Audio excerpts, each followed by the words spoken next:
ang pag-ampo sa matarong nga tawo. Ipaila o Ginoo nga wala ako'y sala. Kay matarong man ang akong binuhatan ug misalig ako kanimo sa hingpit. Susiha ug sulayi ako o Ginoo. Usisaha ang akong mga tinguha ug mga huna-huna. Ang gugma mong walay paglubad nag-uban kanako, ug nagmatinumanon gayud ako kanimo. Dili ako makig-uban sa mga taong limbungan, ug dili ako makigsandurot sa mga tigpakaaron ingnon. Gilikayan ko ang pagpakig-uban sa mga taong dautan, ug ang pagpakighugoy-hugoy sa mga dili matarong.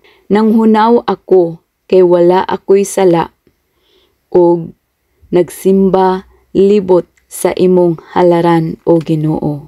Nag-awit akog pasalamat ug gisaysay ko ang tanan mong buhat nga katingalahan. Gihigugma ko o Ginoo ang imong puloy-anan, ang dapit diin anaa ang imong himaya. Ayaw akog laglaga uban sa mga makasasala, ug ipahilayo ako sa dangatan sa mga mamumuno, sa mga tawo nga kanunay nagbuhat og dautan ug andam sa pagdawat og suborno. Kay sa akong bahin gibuhat ko ang matarong, busa luwasa ug kaluy intawon ako. Nagbarog ako layo sa katalagman, uban sa nagsimba nga katawhan. Daygon ko ang Ginoo.